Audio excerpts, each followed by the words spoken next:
Հայաստանի ապահով եւ անվտանգ ապագան Եվրոպական միությունում է։ Անհրաժեշտ է քո ստորագրությունը։ Ստորագրել կարող եք շաբաթվա բոլոր օրերին։ Անհրաժեշտ է միայն անձը հաստատող փաստաթուղթ։ Կարող եք մասնակցել նաեւ էլեկտրոնային ստորագրությամբ։ Այցելիր մոտակա գյուղապետարան, քաղաքապետարան, քաղաքապետարան։ Ստորագրումը։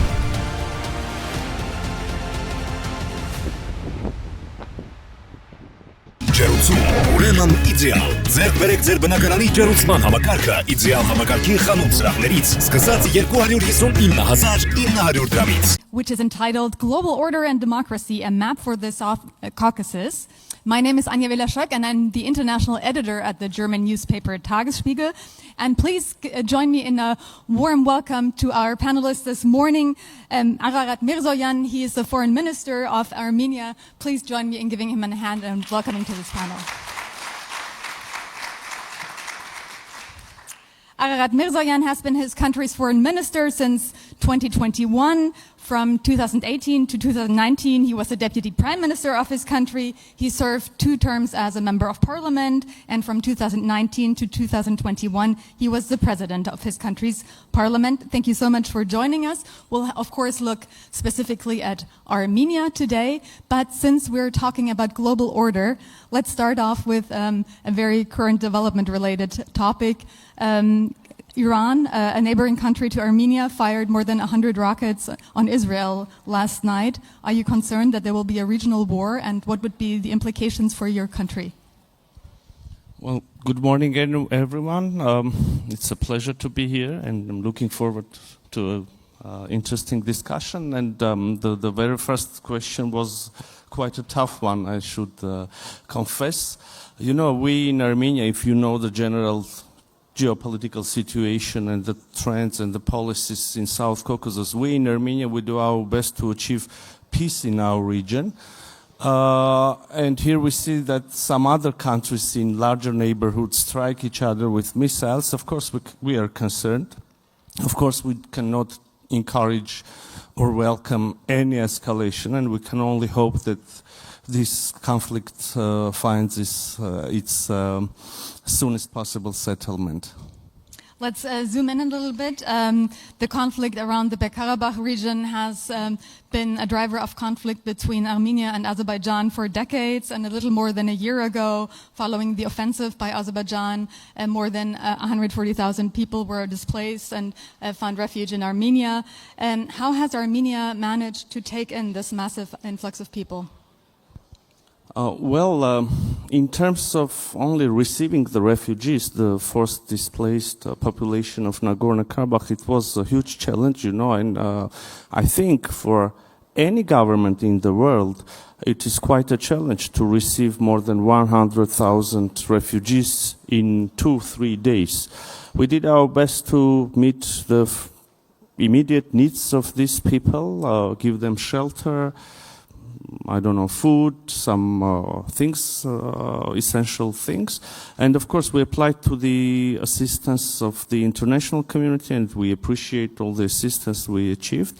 Now it is the time for the next stage, I would say.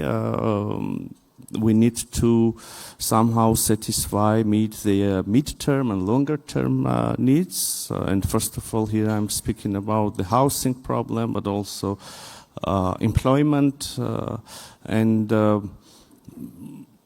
bigger efforts would be needed here. But our policy is that if there is no possibility, no opportunity for these people to go back to their homes, then our policy is to make every possible effort to ensure that these people are integrated into the society of Republic of Armenia, find their job, and build their new homes in our country and stay in Armenia.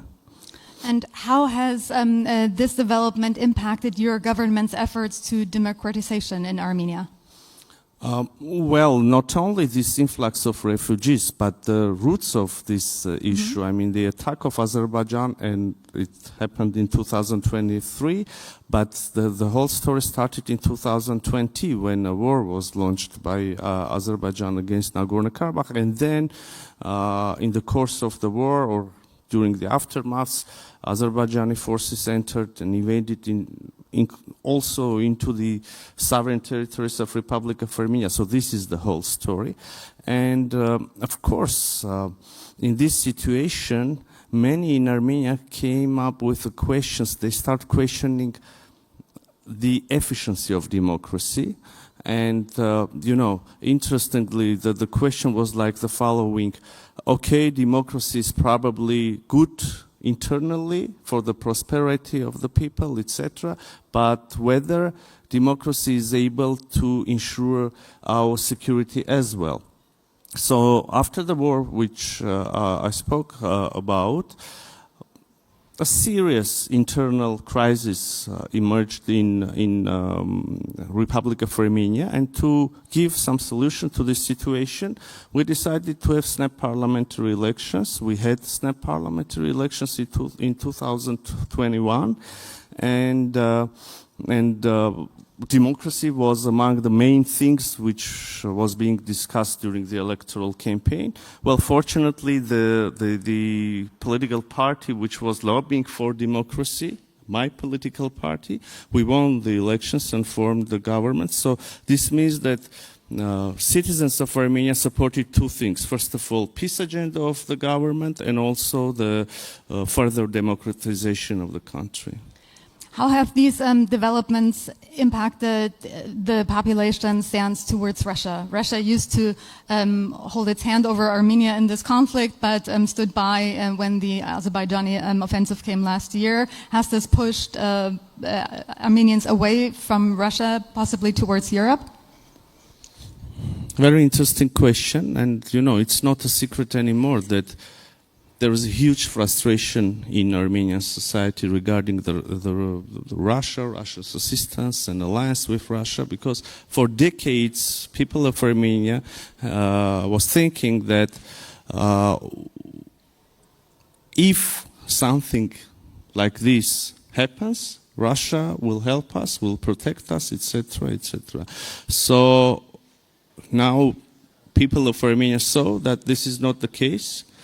We don't get assistance. Moreover, you know that after the war of 2020, Russian peacekeepers were sent to Nagorno-Karabakh to ensure the security of population of Nagorno-Karabakh. And we saw that during this forced displacement, the peacekeeping mission did not work. It did not justify itself. Moreover, we are a formal member of a collective security treaty organization with Russia and other countries. And when we had attacks on our internationally recognized borders, we saw that again, neither Russia nor our formal allies from CSTO, they did not react. At least their reaction was not fitting with our expectations. So, of course, as one can assume, this created huge frustration, and now people in Armenia, they are considering some other options. As I said, and the topic is connected with democracy. So we truly believe in democracy, and understandably this brings us closer to the European Union, to the United States. So in the context of the values of the society, we have been close to the EU, to the Western countries, but in the context of security, psychologically, people of Armenia, they were connecting themselves to the Russia. Now, this second component crashed, and people don't see any other reason why not to fully tie themselves with the European Union, for instance.